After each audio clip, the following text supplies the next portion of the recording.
Bem, boa tarde, irmãos. Vamos começar esse culto vespertino cantando Hoje é Tempo de Louvar a Deus. Vamos ficar em pé. E aí, aproveita, já dá para dar uma esquentada, né? Quem está com frio. Para refrescar. Cantemos.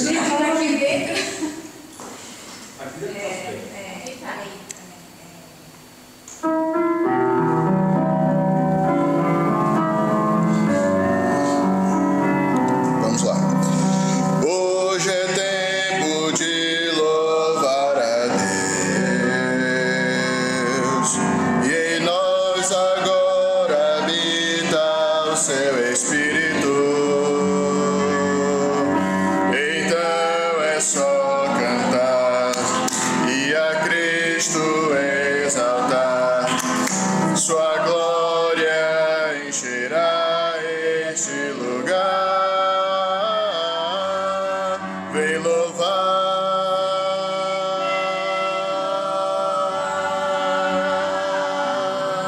vem louvar.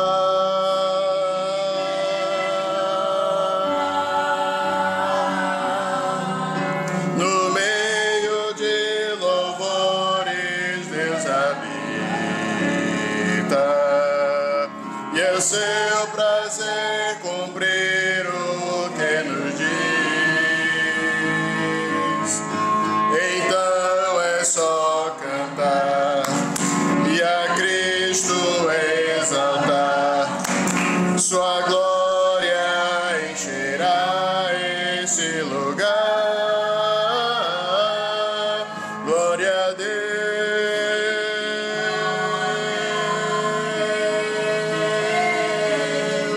glória a Deus,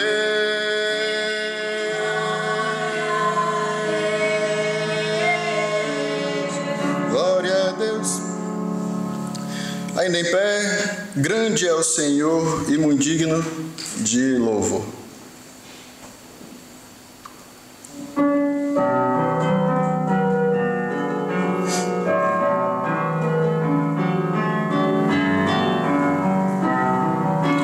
Grande é o Senhor e muito digno de louvor, na cidade do nosso Deus, seu santo monte.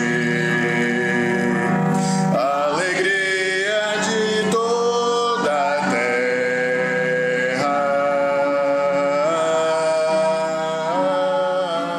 Grande é o Senhor em que nós temos a vitória, que nos ajuda contra o inimigo. Por isso diante dele nos prostramos.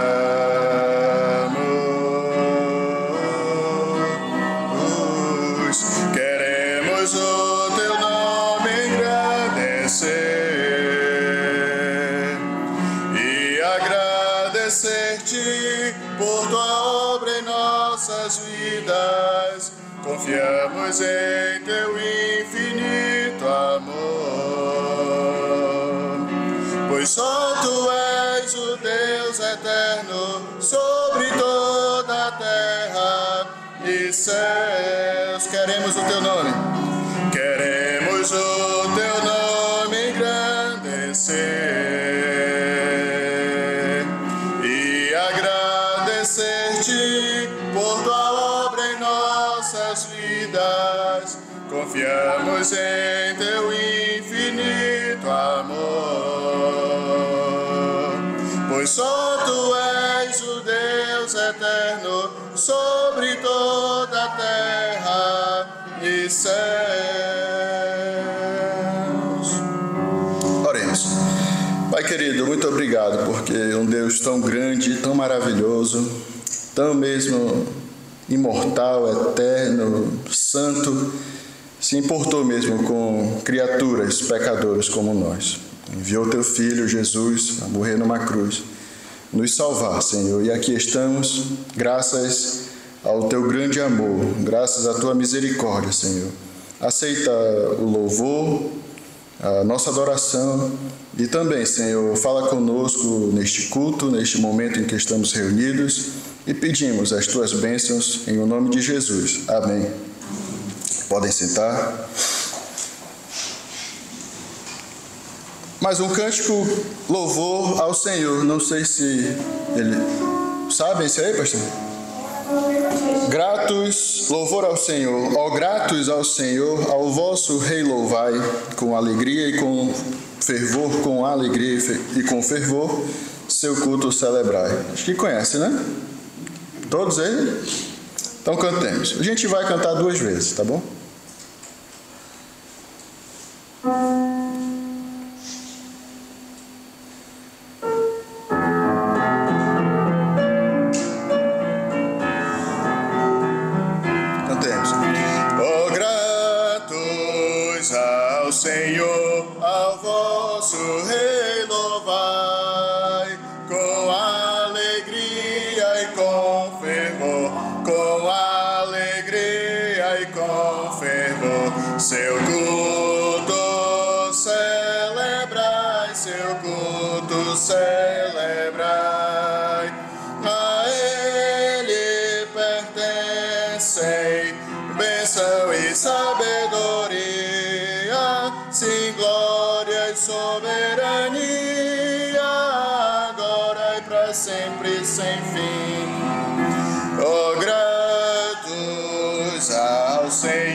Bênção e sabedoria, sim, glória e soberania, agora e para sempre, sem fim. Muito bem. Irmãos, eu sei que todos aqui sabem já os nossos cultos semanais, mas como nós fazemos a gravação e tem algumas pessoas assistem via internet e podem visitar, nossos cultos começam aos domingos, pela manhã tem a nossa escola bíblica dominical às 11 horas e agora, neste momento, é o culto da tarde às 17. Na quarta-feira tem um culto em Vales Mortos às 3 horas e à noite às 20h30 lá em Cuba. Mas antes do culto de Vales Mortos, o pastor passa ali em Serpa visitando a irmã Augusta e a irmã Ana, né, pastor?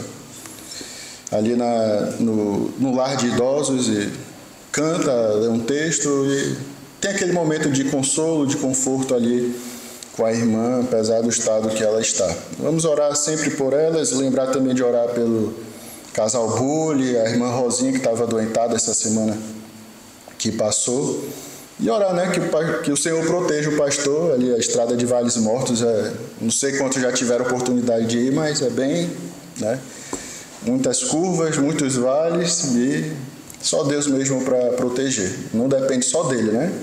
Depende do caminhoneiro, às vezes, que vem no sentido contrário. Mas orar por esse trabalho. Na quinta-feira, às 20 horas, tem o culto de oração. E aí cabe a nós incentivarmos os irmãos a sempre estarem presentes nesse culto. O pastor fundador lá em Manaus sempre dizia, pastor Fred, né? É casa de força. Né? Sem Deus, nada podemos fazer. Sem mim, ele fala em João, nada podeis fazer. Né? Então, é o momento em que estamos reunidos.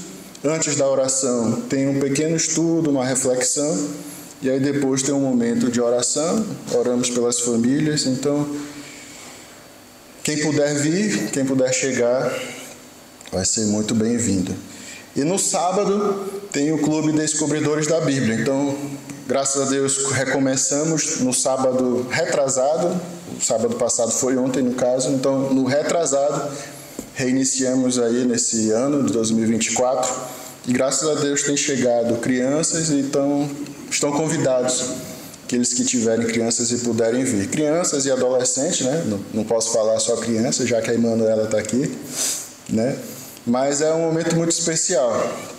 E aí já ganha um Eurofiel, a Emanuela já perdeu o Eurofiel dela de ontem, né? Mas tá desculpado, vai ter muito tempo. Se Deus permitir, a feirinha, a Feira Fiel, vai ser nas férias de junho, né? Toda vez eu quero falar julho, mas é junho. Então, na sexta finalizou o último dia de aula, no sábado vai ser a nossa feirinha fiel e aí eles vão guardando o dinheirinho ao longo desse semestre, tá certo? Orem por esses trabalhos, participem e contribuam também, sempre é muito bem-vindo a mão de obra, a oferta, enfim. Deus abençoe mesmo mais essa semana conforme a sua vontade. Vamos cantar mais um cântico, aí depois a palavra vai estar com o pastor Elias. Vou falar que é novidade para mim esta letra porque eu acho que é um outro inário, que eu conheço ele com outra letra, mas é a mesma melodia. Vamos ficar em pé? Eu acredito que seja: o bom pastor buscou-me bem longe do redil. Vamos lá.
Do seu lugar no céu, e disse em voz amante: achei-te, tu és meu.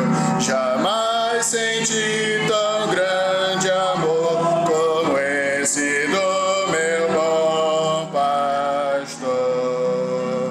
Sim, Jesus amou-me, com amor buscou-me, Ele mesmo restaurou-me a Deus, por seu sangue restaurou-me a Deus, por Ele sou querido, que graça singular, pois Ele foi ferido a fim de me salvar. Assim, ovelha dele sou e com o seu rebanho vou. Sim, Jesus amou-me, com amor buscou-me, Ele mesmo restaurou-me a Deus, por seu sangue restaurou-me a Deus.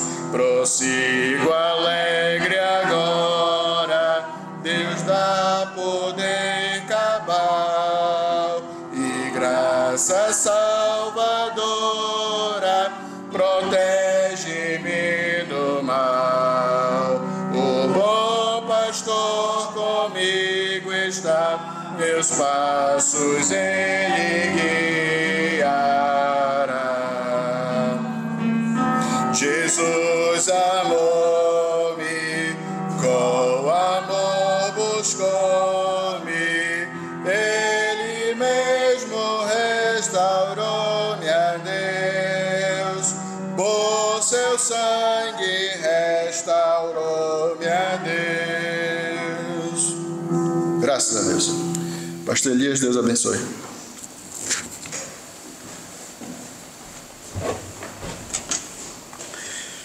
Ainda em pé, irmãos, vamos abrir as Bíblias para 1 João.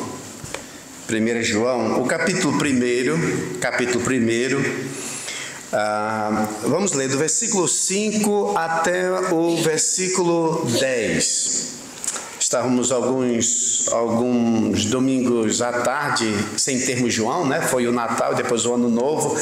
Então aí eu pensei, os irmãos talvez já esqueceram um pouquinho, né, o que já se passou. Mas vamos, o capítulo 1 de 1 João, o versículo 5 até o versículo 10. Vamos fazer essa leitura e depois fazemos uma breve oração.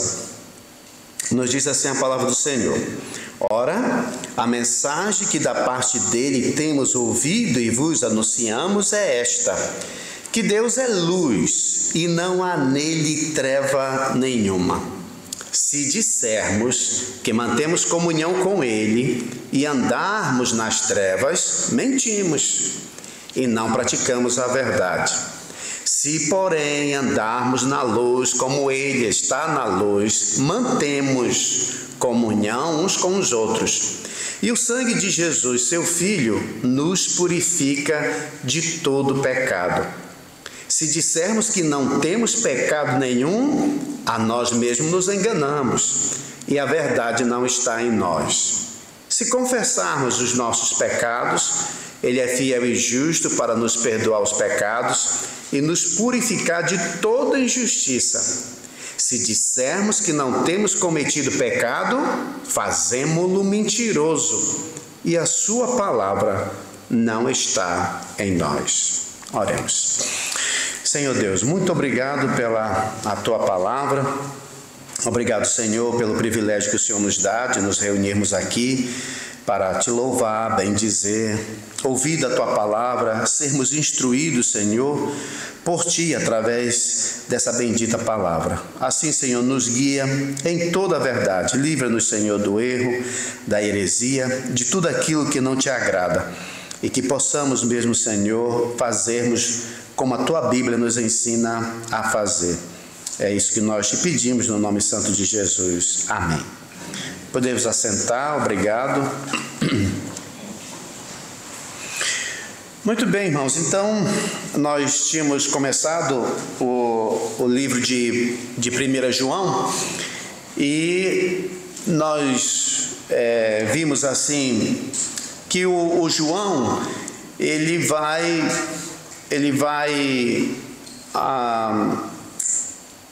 colocar a parte, ou tipo assim, fazer a prova dos 3, ou a prova dos 9, né? O pessoal mais antigo sabe a prova dos 9, né? Fazer a prova dos 9, ou garantir a coisa, para ver se de fato é assim. Então, os irmãos, como eu disse na introdução, vão ver em João sempre isso. Se dissermos tal coisa e fazemos outra, mentimos.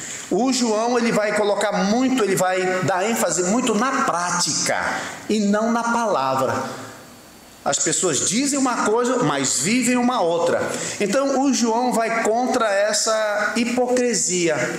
Fala uma coisa, vive outra. Ele também coloca para nós alguns testes. Por exemplo, ele disse, tem vários profetas, falsos profetas que saíram pelo mundo afora.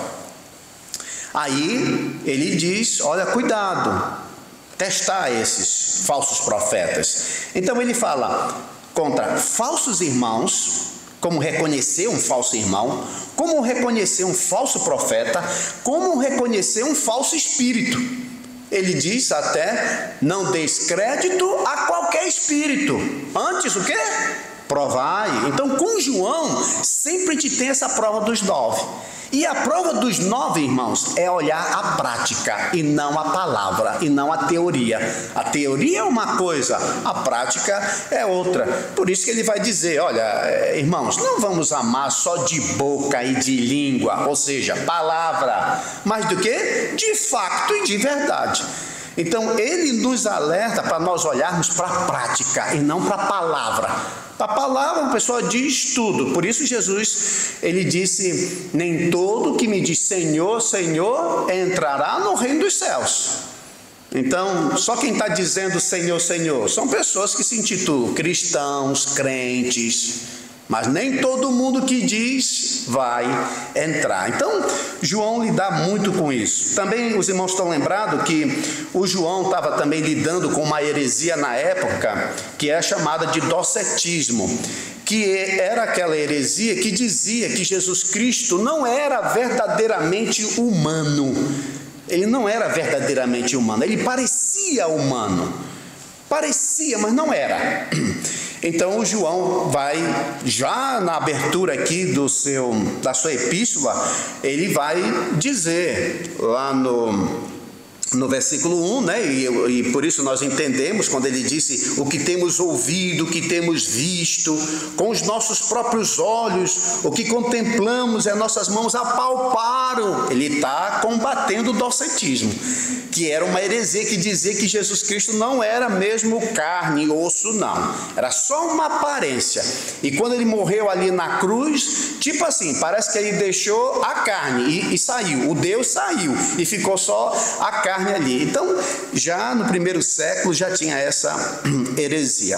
Muito bem, então agora avançando aí para o versículo 5. De novo, essa questão da prova dos 9. Vamos entrar na prova dos 9. Ele, aqui no versículo 5, diz o seguinte, 1 João 1, versículo 5.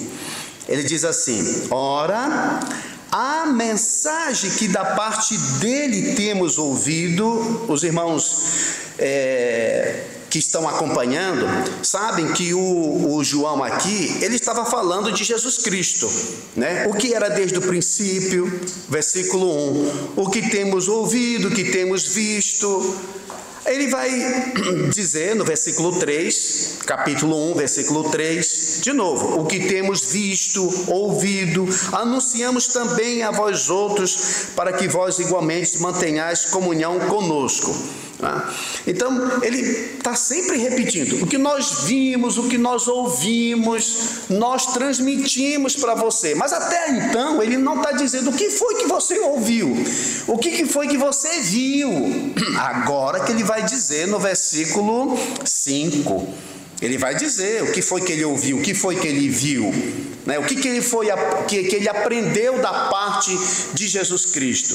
E uma coisa que eu chamei a atenção dos irmãos no último estudo é essa questão da fidelidade do profeta, no caso aqui o João. O João, apóstolo do Senhor Jesus Cristo, ele é um fiel despenseiro. O que é o fiel despenseiro? É aquele que recebe da parte de Deus e entrega para o homem. É o profeta. O que é o profeta? O profeta, como foi bem definido por Deus, lembra quando a gente quer saber, por exemplo, o significado do nome profeta? É só você ir lá para Êxodo, o capítulo 3, capítulo 4, e você vai ver que Deus, ele, ao chamar Moisés, o Moisés diz mesmo assim: olha, mas eu não sei falar, eu não sei me expressar, eu nunca assim fui eloquente. Aí Deus, ele diz: olha, não é Arão teu irmão? Não é? Ele sabe falar.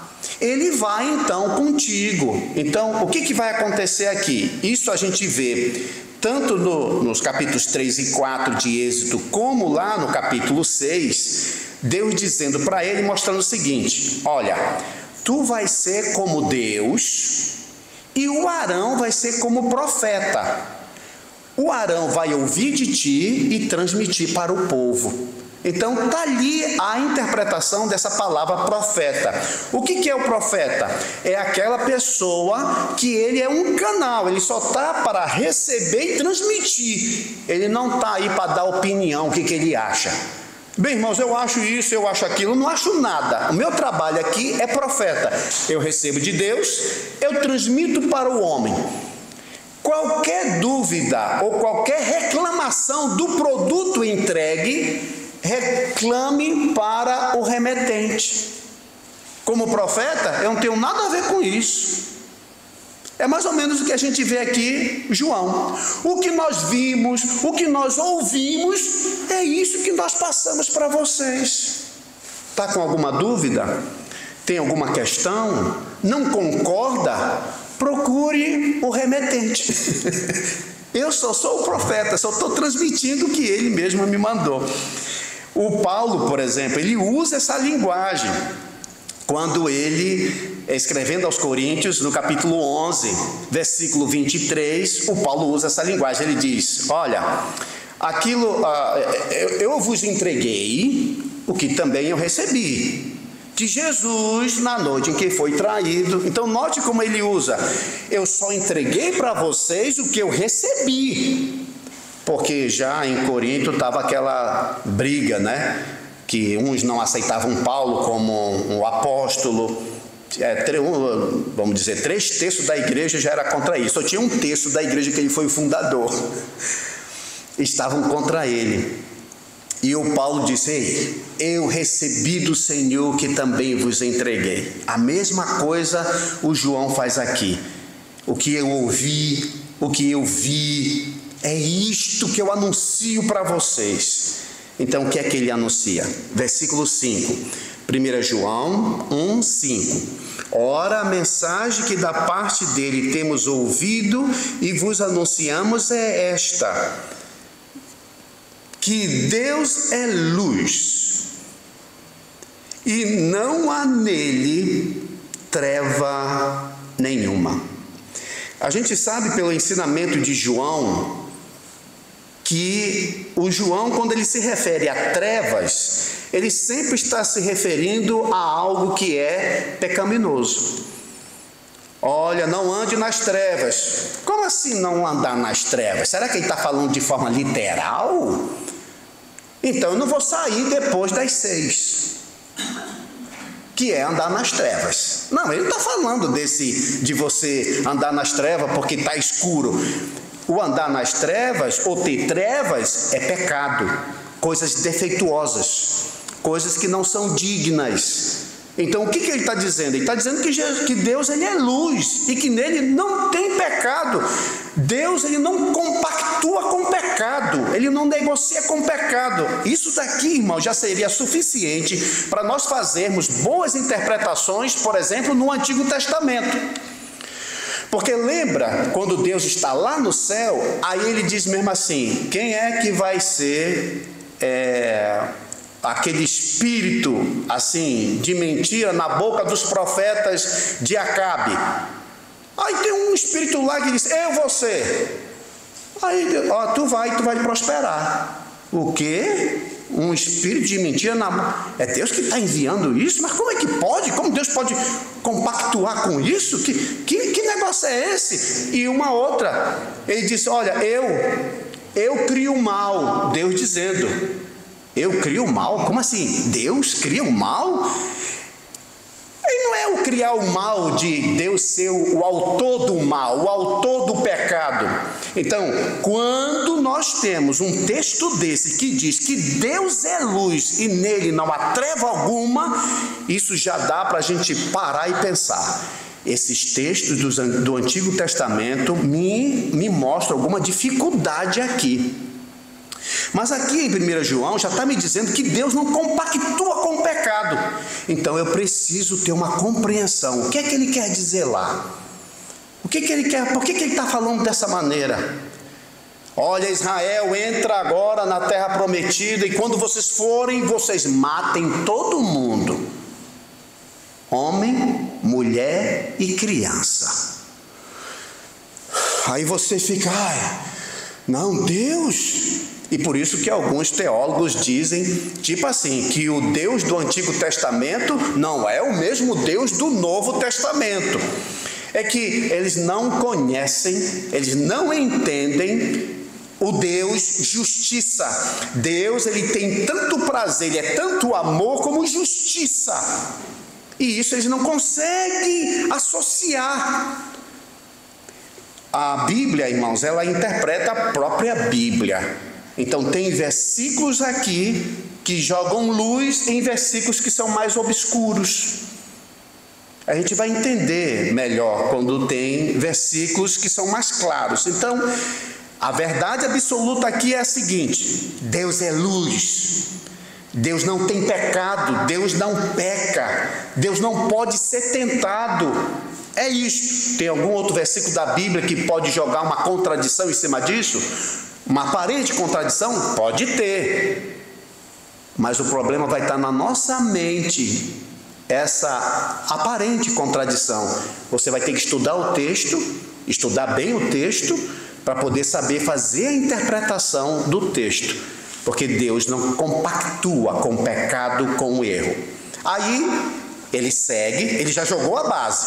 Deus não compactua com o pecado, Deus não peca, não tem nada de treva nele. Aí vai para o versículo, veja só, versículo 6 e 7. E depois versículo 8, 9 e 10.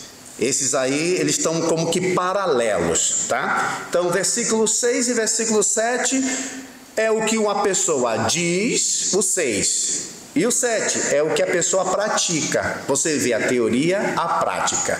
O que você fala e o que você faz.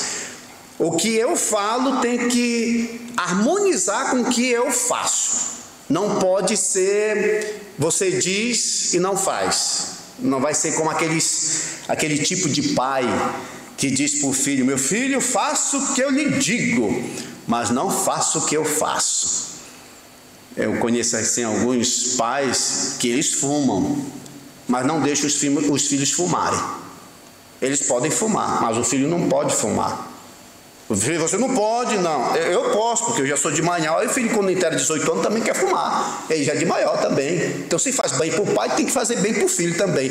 Mas, não, meu filho, é que... Não. Teoria e prática tem que andar junto. Não é falar uma coisa e viver outra. É aquilo que eu falo, eu tenho que viver. Então, aqui ele diz no versículo 6. Se dissermos...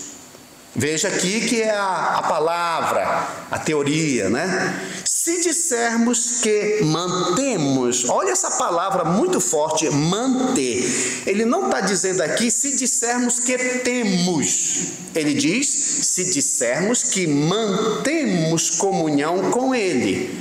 Olha, Deus é luz, Ele é luz. De uma vez que você diz que mantém comunhão com Ele, e Ele não pactua com pecado, nele não tem trevas, e já que você diz que tem comunhão com Ele, o que se espera? Que você também ande na luz, que você também seja uma pessoa, digamos assim, impecável, seja uma pessoa que anda fazendo o que é correto. Mas o que ele mostra aqui é o seguinte: se você diz que você tem comunhão com Ele, aí olha a prática, e andarmos nas trevas, ou seja, você vive cometendo pecado, vive na prática do pecado, mentimos. Olha como ele faz o teste, no que você diz e no que você faz. Se você diz que tem comunhão com Deus, mantém comunhão com Deus, e você anda nas trevas, você está mentindo. Você está mentindo. Você pode dizer o que quiser, mas você está mentindo. O que ele quer dizer aqui? Ele quer dizer que se uma pessoa diz que é crente, ele diz que ele anda com Deus, eu tenho comunhão com Deus, mas aí, olha, ele anda a matar, roubar, mentir, odiar, ele anda fazendo coisas que é pecado. Como é que pode? Como essas duas coisas podem andar junto? Dizer que tem Deus, mas ao mesmo tempo está fazendo coisas do pecado? Como é que tu pode ter comunhão? É como se andasse com Deus o tempo todo e pecar. Não tem como, irmãos.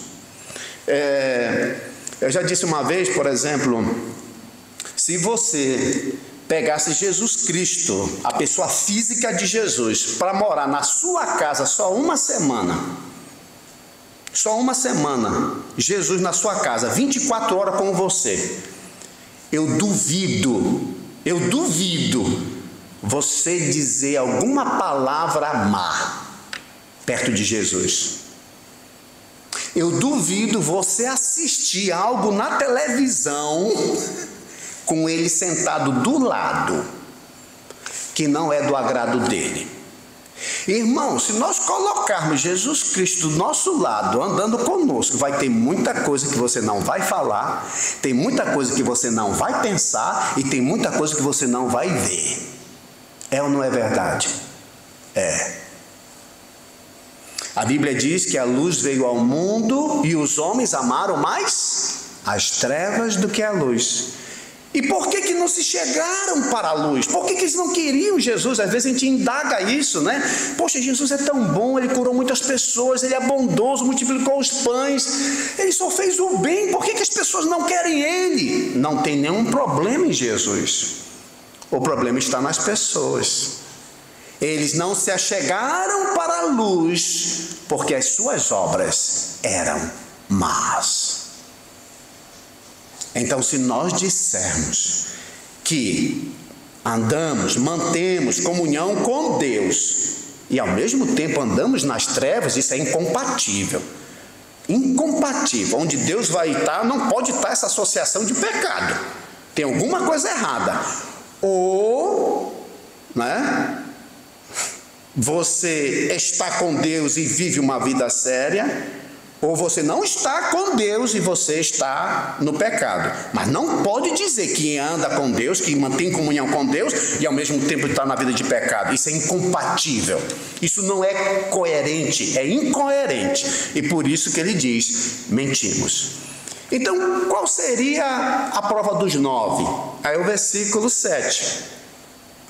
Ele diz: se porém andarmos, note bem esse contraste. Primeiro, se você dizer, ele vai com a palavra. Se você falar, se você disser, mas no 7 não tem disser. Olha, se você disser, não tem a prática. Lá tem a palavra, no 6 tem a palavra, no 7 tem a prática. Se andarmos na luz, como ele está na luz, o que é que vai acontecer? Mantemos. Note bem, mantemos, não é temos, é mantemos. Ter, por exemplo, eu tenho uma bateria. Mas se amanhã eu tenho essa bateria, e depois da manhã eu estou com essa bateria, olha, eu mantenho uma bateria nas minhas mãos. É algo que eu tenho hoje, amanhã, depois da manhã, eu mantenho, manter-se. Ele diz aqui, irmãos, que se nós andarmos na luz como Deus está na luz, nós mantemos comunhão uns com os outros. Então aqui, irmãos, tem uma coisa muito maravilhosa. Sabe qual é? É muito fácil termos você saber quem anda na luz. Sabe quem é? É uma pessoa que mantém comunhão com os irmãos. Se você sabe de alguém que não tem comunhão com os irmãos, ele tem problema com Deus. É o que João está dizendo aqui. Se nós andarmos na luz como ele está na luz, qual é o resultado disso? Qual é a coerência disso? É que mantemos comunhão. Mas você pode ver, tem pessoas que têm dificuldade de ter comunhão. Tem dificuldade para ter comunhão. Mas ele anda dizendo, não, eu, aqui no versículo 6, eu mantenho comunhão com Deus. Mas ele não suporta a cara do irmão A, a cara do irmão B, a irmã fulano, o irmão ciclano. Se ele descer na rua direita, eu vou para a esquerda. Se ele vier por ali, eu vou por aqui. Não suporto. O que é isso?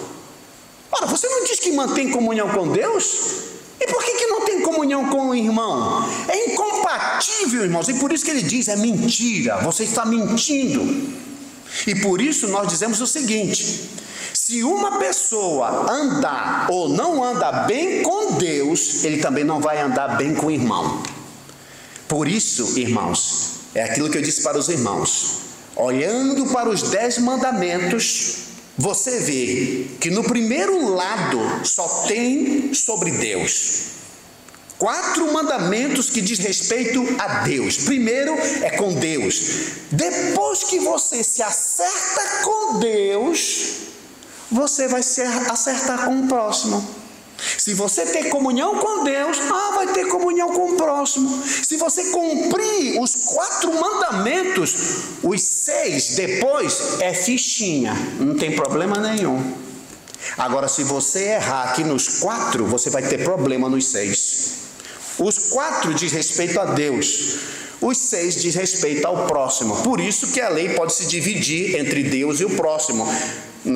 Quando o homem chega, Senhor, qual é o maior mandamento? Jesus Cristo vai dizer, olha, o primeiro é amar a Deus sobre todas as coisas, e o segundo, ao próximo como a ti mesmo. Então, os 10 mandamentos são resumidos nisso: amar a Deus sobre todas as coisas e o próximo como a ti mesmo. Se não amar a Deus sobre todas as coisas, vai ser complicado amar o próximo.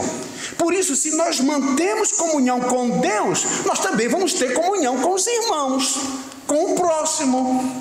Agora, se você errar com Deus, pode esperar que vai errar também com o próximo. Temos aí alguns exemplos para dar a respeito disso. Você vai ver, tem vários versículos na Bíblia que vão nessa direção. Eu separei aqui pelo menos 2, tem mais, né? Mas só para que eles fiquem bem explicados. Veja 1 Coríntios, geralmente nós vemos na ceia, 1 Coríntios, o capítulo 10. Olha como o apóstolo Paulo, ele coloca a ordem. Geralmente, quando nós estamos na ceia, eu chamo a atenção dos irmãos para essa ordem que o Paulo colocou, que parece uma ordem inversa. Parece que o Paulo não leu como foi o dia da ceia. 1 Coríntios, capítulo 10, versículo 16. 1 Coríntios 10, 16. Os irmãos sabem que no dia da ceia, da última ceia, Jesus Cristo, ele primeiro pegou o pão. Ele deu graça, ele partiu e disse, comei dele todos e tal. Depois, ele diz que ele tomou o cálice e, tendo abençoado também, partiu, Esse é o sangue da nova aliança e tal. Então, a ordem é pão primeiro, o cálice depois. Mas aqui o Paulo inverte. Ele diz no versículo 16: porventura o cálice, note como ele não começa com pão, ele começa com o cálice. O cálice da bênção que abençoamos não é a comunhão do sangue de Cristo? Veja só. Se dissermos que mantemos comunhão com Deus e andarmos nas trevas, mentimos.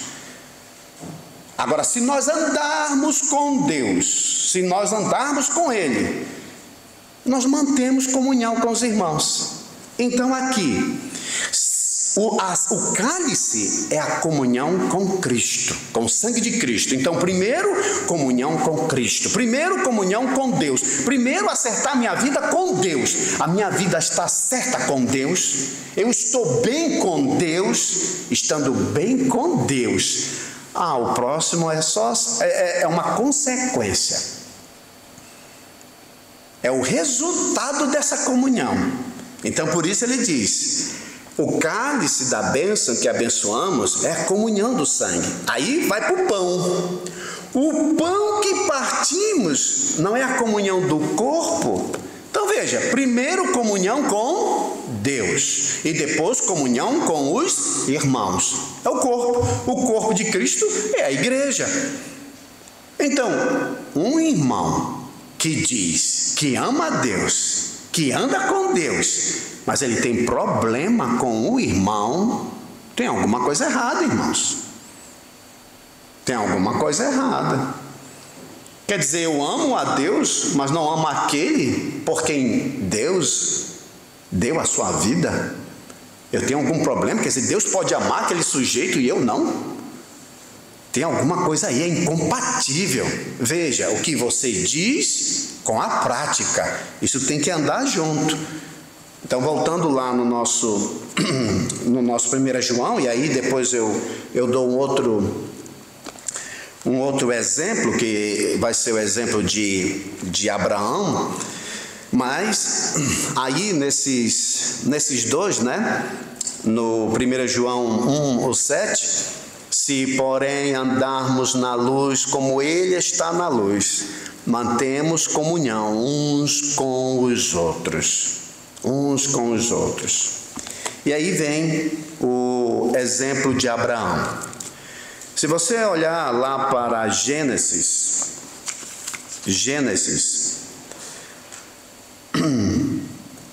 nós temos o capítulo 20 de Gênesis.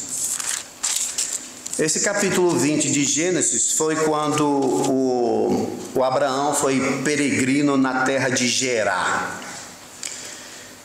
Capítulo 20 e o versículo 1 diz assim: partindo Abraão dali para a terra do Neguebe, habitou entre Gates e Sur, e morou em Gerar.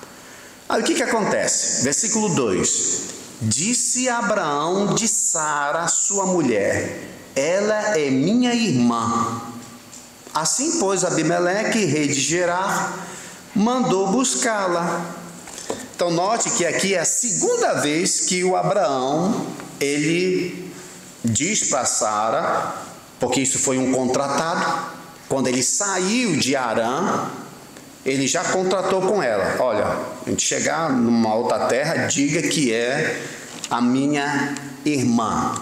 É claro que a Sara era irmã de Abraão por parte de pai, não por parte de mãe. Ele vai explicar isso até para o Abimeleque. Mas olhe lá, nós vimos aí o capítulo 20, vamos para o versículo 11, tá? O versículo 11, Gênesis, o 20 e o versículo 11.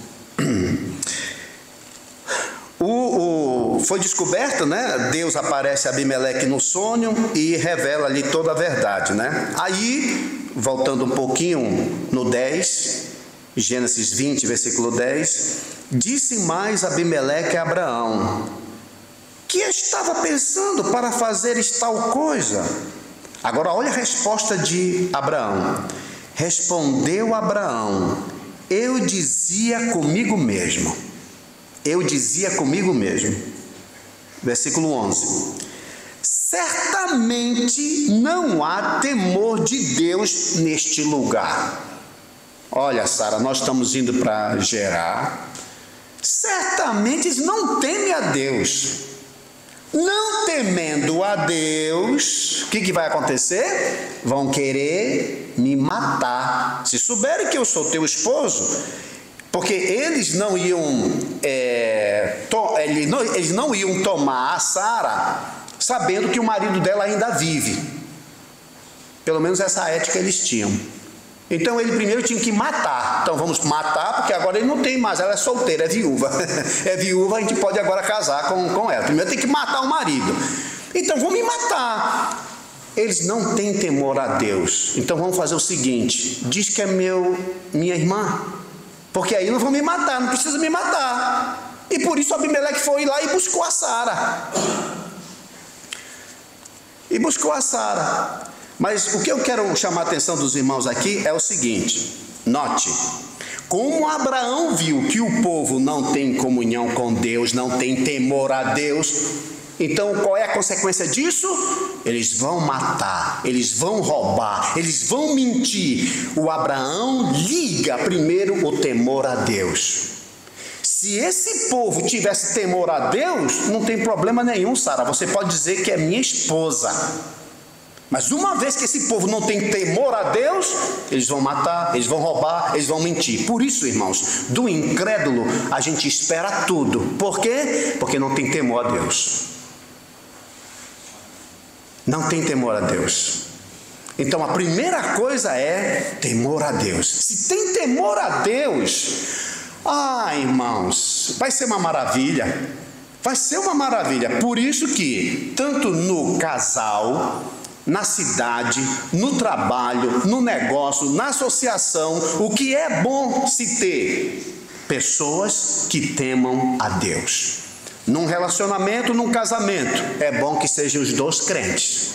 Porque se não for os dois crentes, um não tem temor a Deus. E aí, como é que vai acontecer a coisa? Lá vai sofrimento. Irmãos, já com o crente a gente já enfrenta dificuldade. Com crente, imagine um não sendo. Aí lá vai a tribulação. Primeiro tem que ter o quê? Temor do Senhor. Eles têm temor do Senhor? Tem. Ai, graças a Deus. Tu pode dizer que é minha esposa, eu posso dizer que eu sou teu marido, porque eles temem a Deus, mas não tendo temor a Deus, irmãos, é difícil. Então veja como é a ordem, como o João vê a ordem. Se dissermos que mantemos comunhão com Deus, mas andamos nas trevas, isso é incompatível, mentimos. Agora, a prática, se nós andamos, na luz, como Ele está na luz, vamos manter. Se está certo com Deus, vai estar certo com o próximo. Então, acerta com Deus, acerta com o próximo. Está errado com Deus, está errado com o próximo. É por isso, irmãos, que quando nós vemos irmãos que têm dificuldade em se relacionar com irmãos, de amar irmãos, você pode ter na certeza que esta pessoa tem dificuldade com o seu relacionamento com Deus. Está errado com Deus. Errou com Deus, vai errar com o próximo. Acertar com Deus é acertar com o próximo. É ter comunhão com o próximo. Agora, é claro, aqui tem algumas nuances, tá bom, irmãos? Porque veja só, Jesus Cristo tinha comunhão com os seus discípulos? Tinha ou não tinha? Tinha. Mas ele tinha comunhão com os fariseus? Ele tinha comunhão com os escribas? A Bíblia diz que quando Jesus Cristo ia para a sinagoga, os judeus estavam lá, os fariseus estavam lá. Eles vinham para a sinagoga não para ouvir o ensinamento de Jesus. Algumas vezes nós vemos que diz assim, estavam lá para observar alguma coisa que Jesus Cristo ia dizer para ter com que o acusar. Incrível, eles foram para a sinagoga, eles foram para um lugar religioso com o intuito de adorar a Deus? Não, eles foram com o intuito de encontrar algum defeito na pregação de Jesus para ter com que acusar. Nem todo mundo que me diz Senhor, Senhor entrará no reino dos céus. Aí Jesus Cristo começa a dizer aquilo, vós, fariseus, escribas, hipócritas. Calma aí, mas Jesus, vou por enquanto separar, é inseparável, mas Jesus não tem comunhão com Deus? E como é que ele chama aquele pessoal de hipócrita? Aí a pessoa quer dizer, poxa, mas ele não tem comunhão. Como é que chamou aquele pessoal de hipócrita? Aí, quando os escribas ouviram Jesus dizer, vocês hipócritas e tal, porque vocês colocam peso em cima dos outros, você não consegue levantar nem com o dedo e tal, não sei o quê. Aí os escribas vêm e dizem, Senhor, olha, falando desta maneira, falando dessa maneira, tu também nos ofende. Ou seja, eles estavam dizendo que Jesus estava com aquelas palavras ofendendo quem? Os fariseus. Eles estavam dizendo que Jesus Cristo pecou, porque ele ofendeu. E agora Jesus Cristo está ofendendo também os escribas, dizendo, Senhor, dessa forma, eu estou falando dessa maneira, o Senhor nos ofende. E o que Jesus Cristo faz? Olha para os escribas e diz, olha, desculpa lá. Jesus faz isso. Jesus chega a pedir perdão dos escribas. Ele pede? Não. Por que não? O pessoal não disse que ele estava ofendendo? Por isso que eu estou dizendo, irmãos, que tem algumas nuances. Porque tem pessoas que vão mesmo querer acusar você. A pergunta é, você está errado? Se tiver, você tem que pedir perdão. Mas se você está correto, você tem que pedir perdão? Jesus estava correto quando ele chamou os fariseus de hipócritas e tudo, ele estava dizendo a verdade? Estava. Ele tinha do que pedir perdão? Não, mas as pessoas chegaram, você nos ofendeu. Pode falar quantas vezes quiser que eu ofendi. Jesus ofendeu. mas não vai ter pedido de perdão. Ah, então Jesus Cristo é orgulhoso? Hein? Jesus é orgulhoso? Não pediu perdão dos escribas e dos fariseus. Eles acusaram de ofensa. Não é o que as pessoas vão dizer. Chamaram Jesus Cristo de Beelzebu. Ele era Beelzebu? Ele curava, expelia demônio pelo poder de Beelzebu? Isso era verdade? Não, Jesus Cristo conseguia dormir tranquilamente. Assim também as pessoas vão acusar. Vão dizer que você é um injusto, vão dizer que você é isto, vão dizer que é aquilo. Vá para a sua cama, consulte você e Deus. Eu sou isso mesmo? O que eles estão falando de mim é verdade? Então se retrate. Mas se não é, deixa falar. Como diz Jesus. Tá, agora vamos lá. Fizemos aí o 1 João, o capítulo 1, versículo 6 e versículo 7. Tem o finalzinho do 7, tá? 1 João 1,7. Se porém andarmos na luz como Ele está na luz, mantemos comunhão uns com os outros. Aí ele diz assim, ó: e o sangue de Jesus, seu Filho, nos purifica de todo pecado. Veja só, aqui ainda está dizendo que a pessoa é um pecador.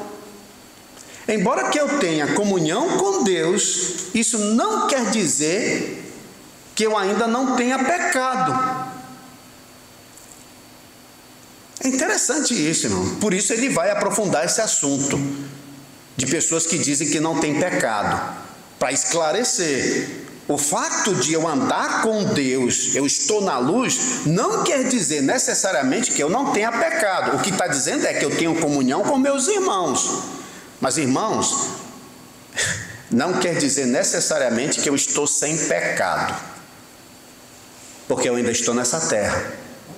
Às vezes a comunhão com meu irmão não depende da minha mente. Por exemplo, eu posso ter comunhão com os irmãos, mas eu pergunto, você que tem comunhão com os irmãos, às vezes não peca na mente, pensando uma coisa que não deveria pensar, ou disse uma coisa que não deveria dizer? Não é pecado? O Tiago não diz que, tipo assim, olha, uma pessoa que consegue segurar a sua língua e tal, é um verdadeiro varão. Porque se você, às vezes, não tropeça numa coisa, mas você tropeça noutra. Então pode ter comunhão com os irmãos, mas às vezes pensou algo que não deveria, disse algo que não deveria, que constitui também pecado. Então o que é necessário? É necessário pedir perdão. E por isso o João vai explicar essa parte. Vai dizer que nós temos que confessar. Estamos andando na luz, mas quanto mais nós andarmos na luz, é mais que nós vamos ver o nosso pecado.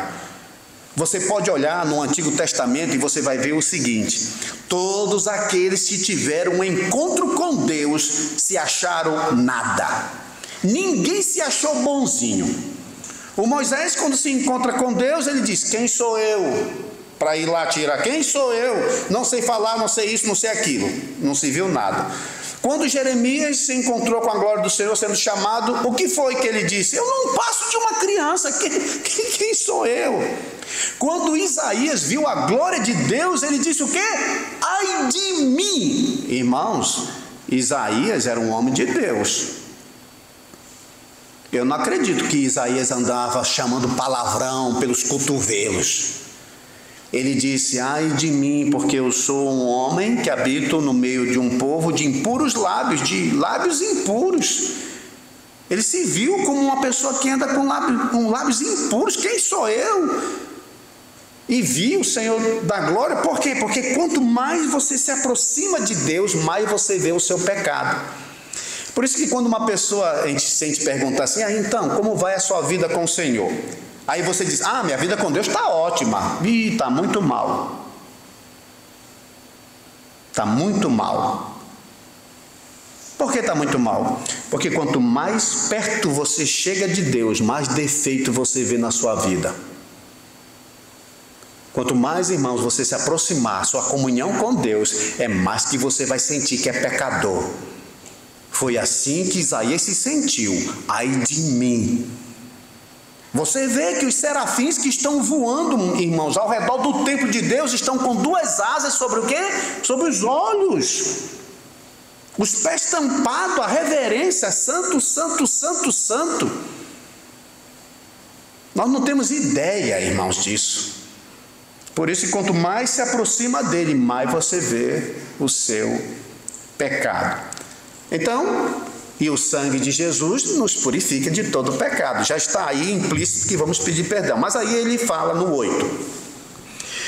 1 João 1,8. Lá vai a teoria. Se dissermos que não temos pecado nenhum, a nós mesmos nos enganamos e a verdade não está em nós. Agora, eu já fiz isso no passado, mas eu vou fazer de novo aqui. Por quê? Porque tem uma tradução da Bíblia, que é a tradução da Bíblia de Almeida corrigida. A Almeida não, a Almeida atualizada ela consertou isso. Mas a Almeida corrigida, ela ainda deixa isso no texto. Na Almeida corrigida, ali no capítulo 3 e no versículo 6, quem tem a Almeida corrigida, dê uma olhada. Capítulo 3, versículo 6 diz assim: todo aquele que permanece nele não peca. É assim que está na Almeida. E o Conelesco também. Olha só, ele diz: aquele que permanece nele não peca. Não peca? Olha outro, capítulo 5, versículo 18. 5:18. Aí mesmo em 1 João. Ele diz: sabemos que todo aquele que é nascido de Deus não peca. Irmãos, olha o problema da tradução. Eu não vou nem para o português, tá? Mas olha o problema da tradução. Dá uma olhada no texto que eu disse para vocês. 1 João 1:8. É o próprio João. O João diz assim: se dissermos que não temos pecado, se dissermos que não temos pecado nenhum, a nós mesmos nos enganamos. Como é que pode o próprio João, depois, lá no capítulo 3, versículo 6, e depois no capítulo 5, versículo 18, dizer que quem é nascido de Deus não peca? Se o próprio João está dizendo, no capítulo 1 e versículo 8, se dissermos que não temos pecado nenhum, a nós mesmos nos enganamos e a verdade não está em nós. Agora deu um tchuc na cabeça, né? Brum. O que é que está certo? Aqueles lá ou esse aqui? É a questão da tradução, irmãos. A tradução lá no 3:6, que ele fala, né, não peca, não vive pecando, porque lá é um presente contínuo no grego. Ele não vive pecando, ele não vive na prática do pecado. Por isso que a atualizada colocou dessa forma. Quando ele fez a tradução, eles colocaram no 6: todo aquele que permanece nele não vive pecando. Por quê? Porque o próprio João já disse que se nós dissermos que nós não temos pecado, a nós mesmos nos enganamos. E quando ele fala lá no capítulo 5 e versículo 18, sabemos que todo aquele que é nascido de Deus, a atualizada diz, não vive pecando, não vive na prática do pecado. Por quê? É uma continuidade. Mas nós, irmãos, como crentes, embora que você já foi redimido, já foi lavado, já foi purificado, mas se nós dissermos que não temos pecado, nós mentimos. Agora, é claro, irmãos, uma outra coisa que eu tenho que alertar também os irmãos, não é que você vive pecando desenfreadamente. Porque às vezes o crente diz mesmo assim, Senhor, me perdoa porque eu peco por pensamento, palavras e obra, eu peco todo o tempo. Não, irmãos, nós não pecamos todo o tempo. Aquele que vive na prática do pecado, já é por crente não pecar mais. Tipo assim, por isso que depois a gente vai ver, capítulo 2, versículo 1. Aí mesmo, 1 João, capítulo 2, versículo 1. A ordem é a seguinte: filhinhos meus, estas coisas vos escrevo para que o quê? para que não pequeis. Qual é a ordem para a sua vida e qual é a ordem para a minha vida? Para nós não pecarmos. Essa é a ordem. Então ninguém, irmãos, tem desculpa para pecar. Eu não tenho desculpa para pecar, você não tem desculpa para pecar. A ordem é: estas coisas vos escrevo para vocês não pecar. Mas ele continua, ele diz: se todavia alguém pecar, porque se dissermos que não temos pecado, mentimos. Então, você, tipo assim, cedo ou mais tarde, porque está na carne, há a possibilidade de você pecar. Você não vive mais na prática do pecado, mas há a possibilidade de você ainda pecar porque você está no corpo. Há possibilidade, ou pensamento, ou palavra, ou obra, há possibilidade. Você não vai viver todo dia pecando, toda semana pecando, não. Mas vai ter aquele momento que você vai pecar. Então, o que você vai fazer? Olha, nós temos um advogado junto ao Pai, e ele é a propiciação pelos nossos pecados. O que vai acontecer? Vamos pedir perdão. Então, eu queria chamar a atenção dos irmãos para ver esses versículos, comparar. Não estou nem falando de tradução em português, eu estou falando na tradução, no texto mesmo. A incompatibilidade, a incoerência de num canto João dizer: se dissermos que não temos pecado, mentimos. Aí no outro canto ele diz: quem é nascido de Deus não peca. Epa, já dá um choque aí. Então aqui é o problema de tradução, tá certo? A Bíblia erra? Não erra, irmãos, mas algumas traduções erram. Se você vai ver algumas traduções que é feito do hebraico para o português, do grego para o português, você vê alguma tradução ali que não foi feliz. Por isso, às vezes, a gente diz: use várias traduções: corrigida, atualizada, internacional, várias traduções, se não tem um conhecimento de grego ou de hebraico, né? Mas hoje tem várias ferramentas que você pode pesquisar e ver a palavra para chegar aí numa conclusão, tá bom? Então, vamos aí, voltar aí no capítulo 1, versículo 8. Então, se dissermos que não temos pecado nenhum, a nós mesmos nos enganamos e a verdade não está em nós. 9, olha lá como ele diz: se confessarmos os nossos pecados, note bem a palavra, se confessarmos os nossos pecados, ele é fiel. Isso quer dizer o quê? Ele tem palavra. Se você pedir perdão, eu vou perdoar. Ele tem palavra. Então, se você confessa, ele vai perdoar. Se confessarmos os nossos pecados, ele é fiel e justo para nos perdoar os pecados e nos purificar de toda injustiça. Então, veja só, nós não somos impecáveis. Vai ter um dia, um momento em que você vai dizer uma coisa que não deveria dizer, que se comportou de uma maneira que não deveria se comportar. Não tem problema, tem problema, mas é solucionável. Você errou? O que vai fazer agora? Confessa. Nós temos um advogado. Confesse. Mas, irmãos, eu tenho que ir um pouco além aqui também. E aí, para me ajudar, eu chamo Salomão em Provérbios 28, 13. Vamos lá ver? Provérbios 28, 13. Isso aqui tem que ser dito, irmãos, porque senão nós vamos ficar como muitos que usam essa questão de pedir perdão como licença para pecar. Alguns, me perdoa, mas isso é só uma licença para continuar no pecado. Por isso que na Igreja Católica a pessoa vai de tempo em tempo para lá com o padre para se confessar. Bem, olha, de janeiro até junho já acumulei muito pecado, agora padre, olha, eu fiz isso. Aí, bom, meu filho, você vai lá, reza 3 Ave Maria, 5 Pai Nosso, não sei mais o que, faz mais o que, pronto, você já está livre.